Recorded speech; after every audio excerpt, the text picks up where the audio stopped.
Desa Sitiarjo dengan kode pos 65176 dan kode PUM atau Kemendagri 35070420007 adalah sebuah desa yang terletak di wilayah Kecamatan Sumbermanjing Wetan, Provinsi Jawa Timur. Desa Sitiarjo berada di 60 km ke arah selatan dari pusat kota Malang.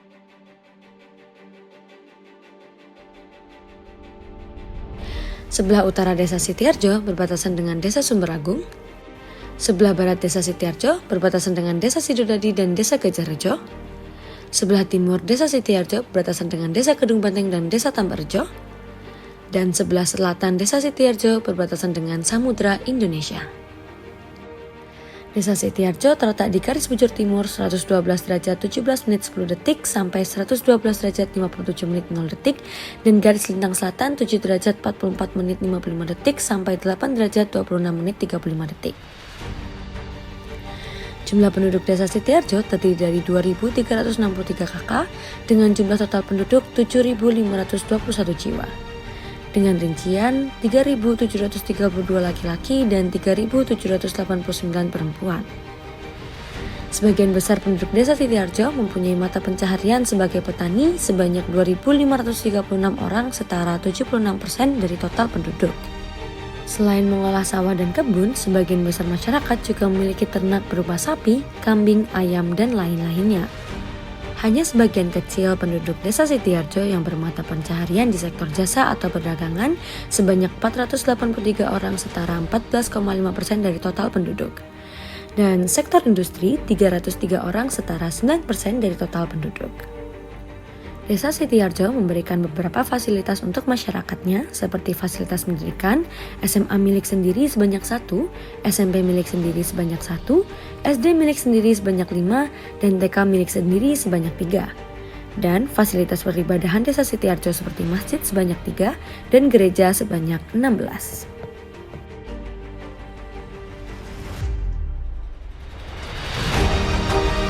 Kemampuan dan kesesuaian lahan. Ketinggian wilayah Desa Sitiarjo berupa dataran yang berada di ketinggian sekitar 5-10 meter di atas permukaan air laut. Wilayah dataran rendah Desa Sitiarjo berupa lembah atau cekungan dikelilingi oleh perbukitan kapur di ketinggian sekitar 200-650 meter. Desa Sitiarjo terdiri dari dataran dan perbukitan atau pegunungan. Wilayah berupa dataran memiliki luas 555 hektar atau 16,7% dan perbukitan atau pegunungan memiliki luas 2.758 hektar atau 83,3% dengan total luas lahan Desa Sitiarjo sebesar 3.313 hektar.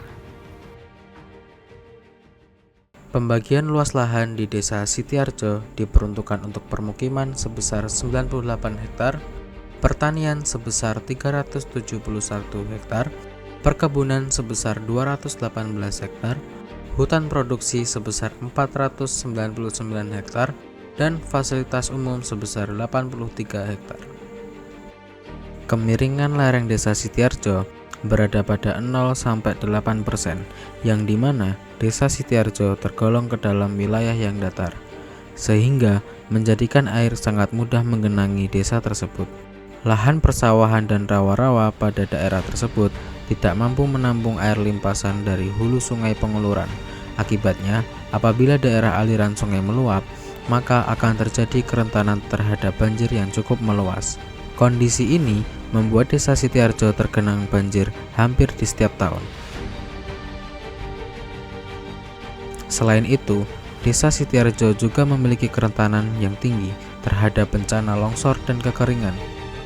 Bencana longsor disebabkan karena terjadinya alih fungsi lahan pada ketinggian daratan serta penebangan pohon sembarangan, sedangkan bencana kekeringan terjadi akibat berkurangnya debit sungai Pengeluran di musim kemarau. Curah hujan di Desa Sitiarjo rata-rata mencapai 2.800 mm. Iklim normal di Desa Sitiarjo biasanya adalah 6 bulan musim basah atau hujan dan 6 bulan musim kering atau kemarau. Jenis lahan tanah yang ada di Desa Sitiarjo diklasifikasikan menjadi 3 jenis tanah. Bagian pertama berupa tanah kompleks litosol, mediteran, dan rensina. Bagian kedua berupa tanah aluvial kelabu. Dan yang terakhir atau bagian ketiga berupa tanah litosol. Dari 3 klasifikasi tersebut, Tanah yang memiliki daya serap paling tinggi adalah tanah litosol yang membuat tanah ini sering digunakan untuk pertanian dan perkebunan di Desa Sitiarjo. Kesuburan tanah Desa Sitiarjo dapat dilihat dari hasil panen setiap tahunnya. Desa ini dapat menghasilkan padi sebesar 2.585 ton per tahun. Hasil panen yang didapat dari sektor pertanian bisa mencapai 2 kali dalam setahun. Namun, hasil panen yang kedua tidak terlalu maksimal dikarenakan terdapat faktor musim yang mempengaruhi.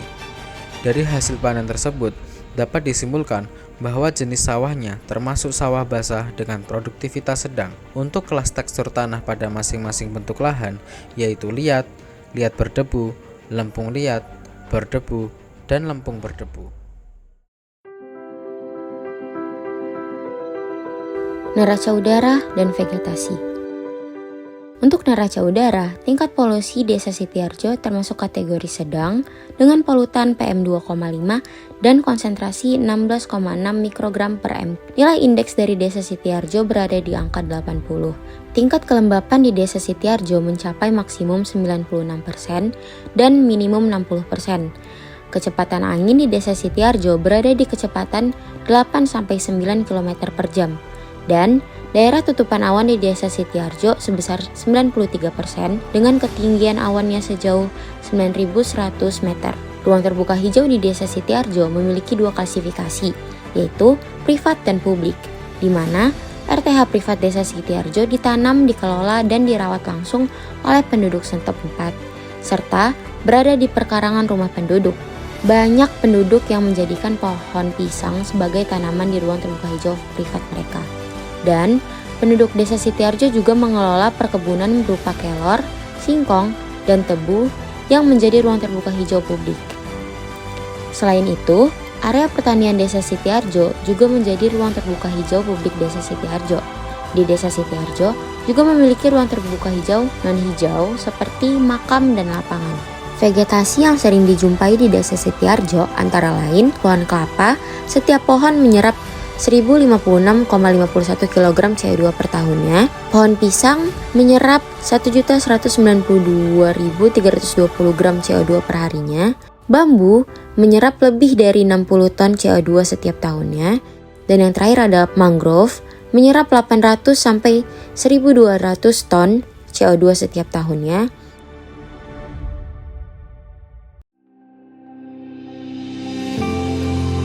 Neraca lahan dan air.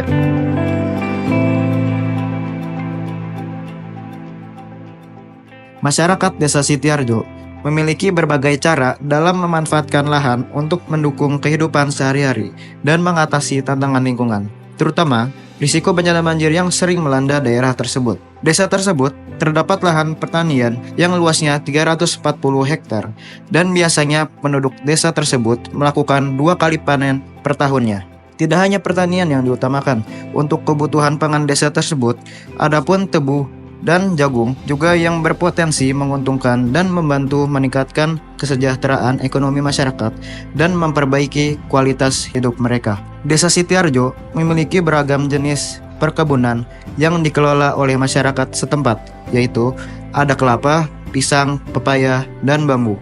Desa Sitiarjo memiliki tambak di daerah pesisir dengan memanfaatkan air laut seperti menggunakan pasang surut air laut dan memanfaatkan air tawar dengan menggunakan air dari sungai atau sumur.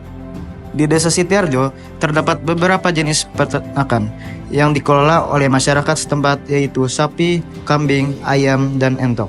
Desa tersebut memiliki populasi ternak sapi yang cukup signifikan. Berdasarkan data, terdapat 178 orang pemilik ternak sapi di desa ini.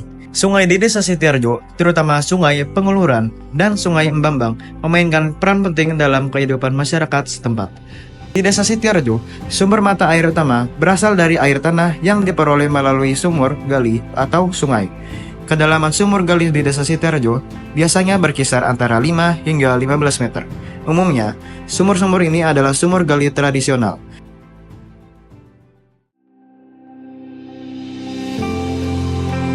Neraca pertambangan bahan galian dan mineral.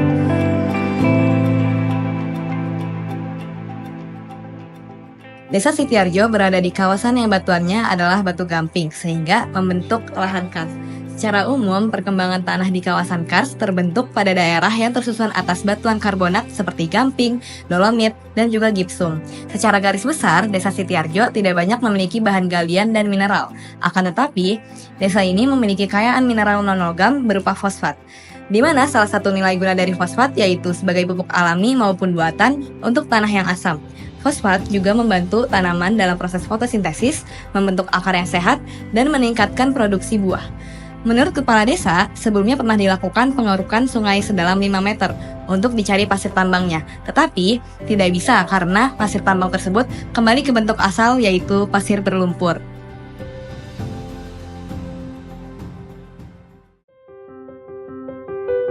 Ekosistem pesisir dan pemanfaatan ruang laut existing. Wilayah peralihan antara darat dan laut yang bagian lautnya masih dipengaruhi oleh aktivitas daratan dan memiliki fungsi sebagai penyedia sumber daya alam. Wilayah pesisir adalah daerah peralihan antara ekosistem darat dan laut yang dipengaruhi oleh perubahan di darat dan laut. Ekosistem pesisir. Ekosistem yang berada di Desa Sitiarjo meliputi ekosistem hutan mangrove, padang lamun, dan terumbu karang. 1. Ekosistem hutan mangrove. Terdapat 42 hektar lahan untuk penanaman mangrove, dengan 38 hektar sudah tertanam mangrove berbagai jenis, sesuai bentuk tanah dengan kondisi yang baik. Sedangkan lahan lainnya dengan kondisi yang rusak dan lahannya bercampur dengan lahan lain, seperti pertanian dan budidaya. Kerusakan hutan mangrove juga dapat dipicu oleh pembukaan kawasan wisata pantai di pesisir. Jenis-jenis mangrove yang ada di Desa Sitiarjo ada 3, yaitu yang pertama, mangrove soneratia. Nah, mangrove soneratia ini dikenal dengan nama pedada dengan sistem perakaran yang umumnya berbentuk pensil. Nah, mangrove ini terdapat di Jembatan Bajulmati. Yang kedua, mangrove Avicennia. Avicennia di Indonesia dikenal dengan nama api-api, di mana dicirikan dengan perakaran yang berbentuk pensil menonjol dari permukaan air yang berfungsi sebagai akar nafas. Nah, mangrove ini terdapat di perairan Tanjung Penyu. Dan yang ketiga adalah Seriop tagal. Seriop merupakan vegetasi mangrove yang dicirikan dengan akar pensil dengan buah memanjang. Mangrove ini terdapat di muara Jembatan Bajulmati. 2. Padang lamun. Padang lamun merupakan tumbuhan berbunga yang hidup di dasar laut dangkal. Padang lamun terdapat di Desa Sitiarjo, yaitu di Pantai Watuleter. Pantai Watuleter terdiri dari banyak sekali bebatuan dan jarang ditumbuhi karang dan alga. Pada bagian tertentu terdapat pasir yang ditumbuhi oleh banyak lamun. Kondisi terumbu karang di kawasan ini tergolong sedang, karena meskipun tidak dirawat secara intensif, ekosistemnya tetap berkembang secara alami. Batu karang yang ada berfungsi sebagai pemecah gelombang, memberikan perlindungan terhadap pantai dari erosi dan abrasi. Meskipun alga menempel di beberapa bagian batu karang, jumlahnya tidak terlalu banyak dan tidak menghalangi keberadaan batu karang itu sendiri. Terumbu karang ini masih mendukung kehidupan laut, meskipun keanekaragaman hayati di kawasan ini tidak sebanyak yang ditemukan pada terumbu karang yang lebih terkelola dengan baik.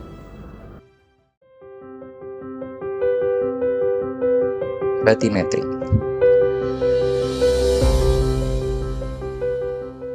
Batimetri adalah cabang ilmu yang mempelajari kedalaman perairan. Berasal dari bahasa Yunani bati yang berarti kedalaman dan metri yang berarti ukuran. Ilmu ini juga mengkaji 3 dimensi bentuk dasar laut atau danau. Di pantai Desa Sitiarjo, kedalaman pantainya tergolong dangkal, yaitu berkisar antara 20 hingga 100 meter. Geomorfologi laut. Geomorfologi laut merupakan cabang ilmu yang berfokus pada bentuk permukaan dasar laut serta perubahan yang terjadi di sana.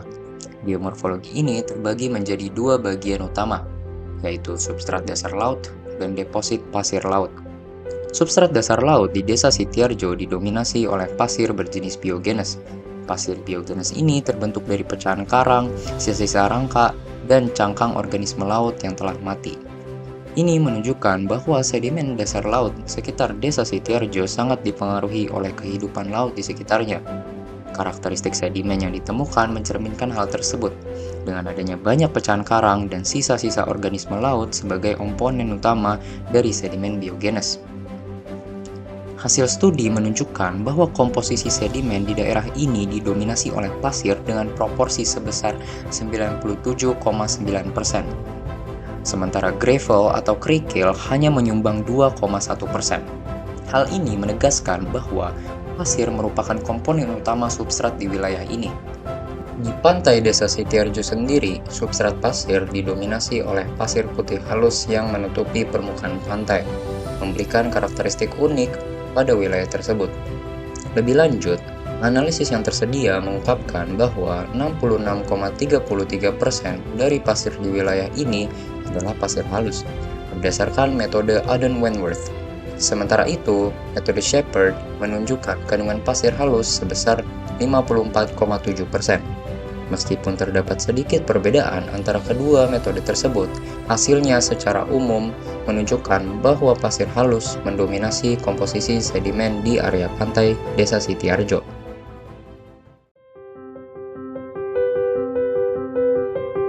Oseanografi laut. Oseanografi adalah ilmu yang mempelajari sifat, fenomena, dan karakteristik laut, termasuk penggambaran terhadap samudera serta irisan bentangannya. Dalam oseanografi, karakteristik laut dibagi menjadi 3 parameter utama: fisika, kimia, dan biologi. Arus pantai di Desa Setiarjo cenderung tenang dan tidak terlalu kencang. Kondisi ini membuat pantai tersebut terasa aman untuk berbagai aktivitas, seperti berenang atau menikmati suasana di tepi laut. Ketika air pasang menuju surut, arus bergerak dari barat dan barat laut menuju timur dan timur laut. Sebaliknya, saat surut menuju pasang, arus bergerak dari timur laut dan timur menuju barat dan barat laut. Di pantai Tanjung Penyu dan Teluk Asmara, tinggi gelombang rata-rata mencapai 1-2 meter. Gelombang ini termasuk kategori sedang. Rata-rata suhu air laut di Gua Cina yaitu sekitar 28,9 derajat Celcius, sedangkan di Watu Letter sekitar 28,1 derajat Celcius. Sedangkan di Teluk Asmara sekitar 28 sampai 29 derajat Celcius. Di pantai Teluk Asmara, kecerahan air tercatat pada kedalaman 122,5 cm, namun tidak tampak pada kedalaman 140 cm. Air kembali terlihat jelas pada kedalaman 105 cm. Air laut pada pantai Gua Cina memiliki pH sekitar 7,2. Pada pantai Watu Letter, pH air lautnya sekitar 7,3. Sedangkan pada pantai Teluk Asmara, pH-nya sekitar 7,5. Semua lokasi ini memiliki pH yang tergolong normal sesuai standar peraturan pemerintah Republik Indonesia nomor 22 tahun 2021. Tingkat oksigen terlarut di pantai Desa Setiarjo berkisar antara 6,6 sampai 6,8 mg per liter. Salinitas pada Gua Cina sekitar 38%. Atau bisa dikatakan cukup tinggi. Lalu pada pantai Watu Letter sekitar 33% dan pada pantai Teluk Asmara sekitar 26%. Klorofil di pantai Setiarjo adalah 2,03 mg per meter kubik dengan kedalaman hingga 100 cm.